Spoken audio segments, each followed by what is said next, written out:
What you cooking? Same thing I've been cooking the past 15 years with the hope of poisoning you. Ain't working so well. Not yet.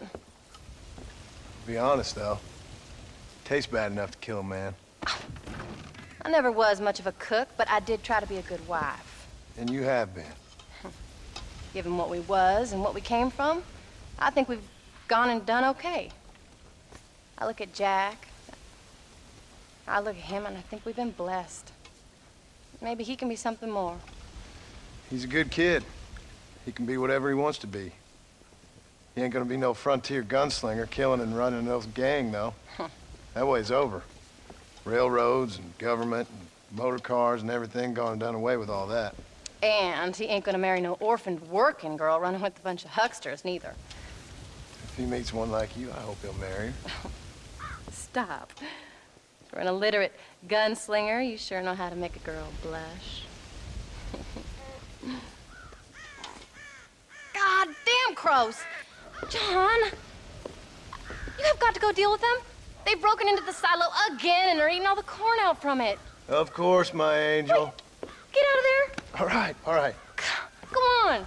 Scat. Shh.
How are you?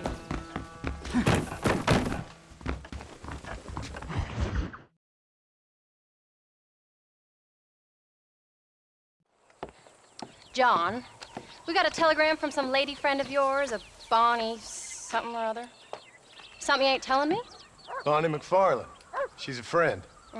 Saved my life when I went after Bill and nearly got myself killed again. Oh, and now you two's in the habit of sending each other letters. How very nice. It weren't nothing like that. What's it say? I don't know.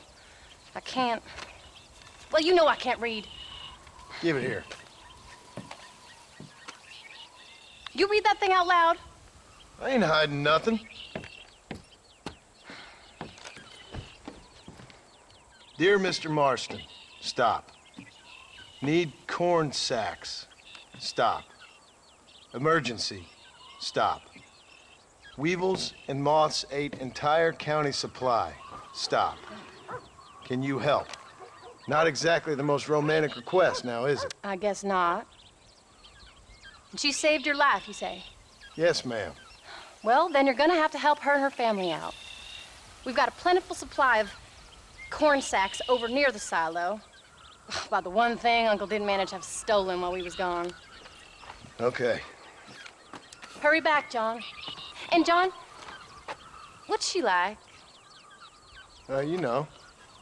A little bit like you, I guess. She's a woman in a man's world.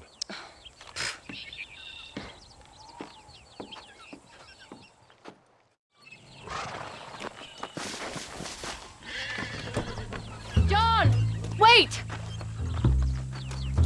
Maybe I should meet this McFarland woman. What are you waiting for? We better hurry.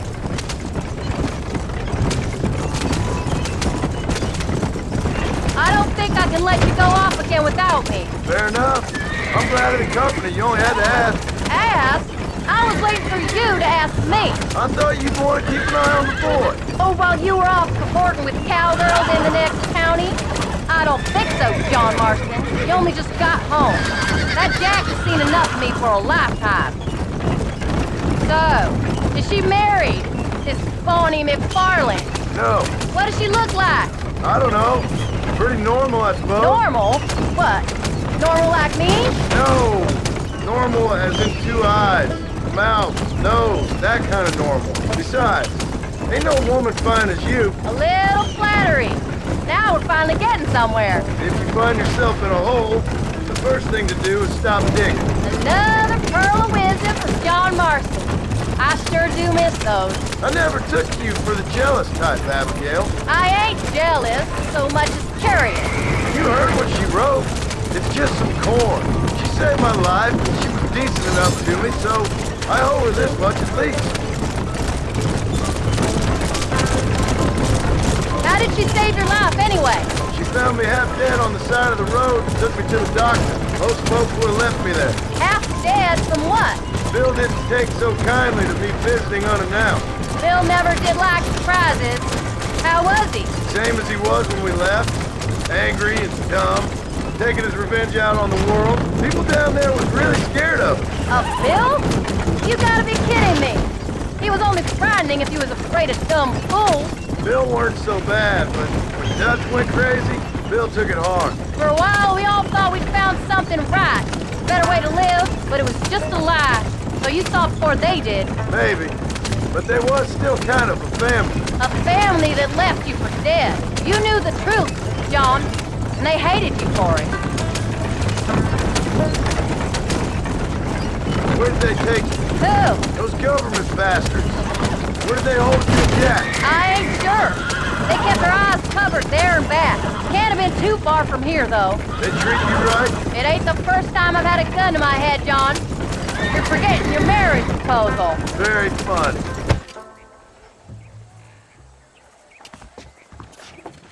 You came. Thank you so much. We lost the entire harvest. Miss McFarlane, I'd like you to meet my wife, Abigail. Oh, ain't you quite the gentleman all of a sudden? It's a pleasure to meet you, Mrs. Marston. Likewise. Thank you for saving my husband's life. And for teaching the miserable goat some manners, among other things. I didn't teach him anything. I know better than to try to change a man. You should meet my father. Oh, people can change, Miss McFarlane. John and I have to believe that more than anybody. This is a decent first harvest for you, John. You should be proud. That's good land you got there. How are you feeling, Mrs. Marston? From what your husband told me, it must have been awful for you. I've been through worse, and I knew he'd be back before too long. He can't cook a meal to save his life. Abigail, in my darkest hours, when I was most homesick, just the thought of one of your rat meat stews kept me pushing forward. Well, about as amusing as a weeping saddle sore, ain't he, Miss McFarlane? If you're gonna start yammering about women's work, John, I'd say you might be in the wrong company. I'd say so, too. I never felt so outnumbered.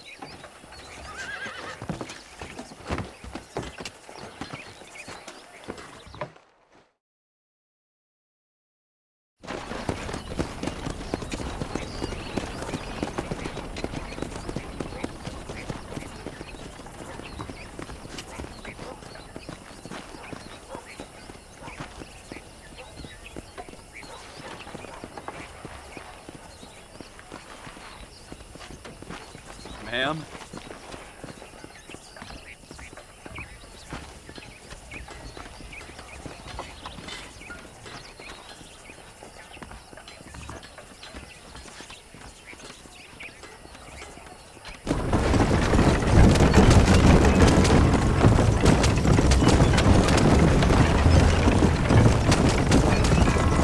So that was the famous Bonnie. That was her, all right. She's pretty. She's normal, like I said. Well, you always wanted to be a rancher.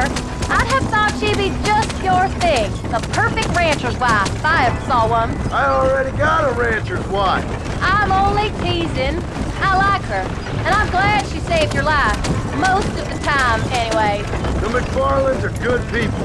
She did blush redder than a shepherd's sunset when she saw you, though. I have that effect on women. You clearly had one too many blows to the head. You ain't wrong about that, Mrs. Marston.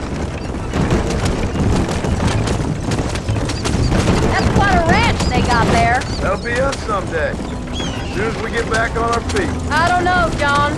How many times can we start again? An outlaw and a working girl. We ain't exactly farmers. We are now. Forget that life. It's over. Do you really believe that? We have to. It's the only way we'll ever have a future. The life we live, that doesn't go away. It's never over. You think those government men are just gonna leave us alone now? The old gang's dead. I did what they asked. And that's it? A life of crime forgiven? We're back together, ain't we? Until they decide you owe them something else. Sometimes I think I was the stupid one for believing I could get out. Maybe Dutch, Bill, and Javier were just being honest with themselves. You ain't perfect, John, and I sure ain't. But you're better than they are, than they were. Maybe we can't change. But we gotta try, for Jack's sake. Even if we have to start again 100 times. It's better than going back to what we were. How's Jack doing? Angry, upset. He's been through a lot. I hope he's gonna be all right. It's gonna take time. For a while, his world was safe, normal even. Then it got turned upside down again. He ain't saying much about it. I've tried to talk to him, but how do you explain any of this? What do you say when he asks about Uncle Bill and Uncle Dutch? They were family when he was a little boy. He hides away in those books of his. Wouldn't you? It ain't like the real world's done him many favors. He's just been kidnapped. He grew up with a gang. That's no life for a boy. We did our best to protect him.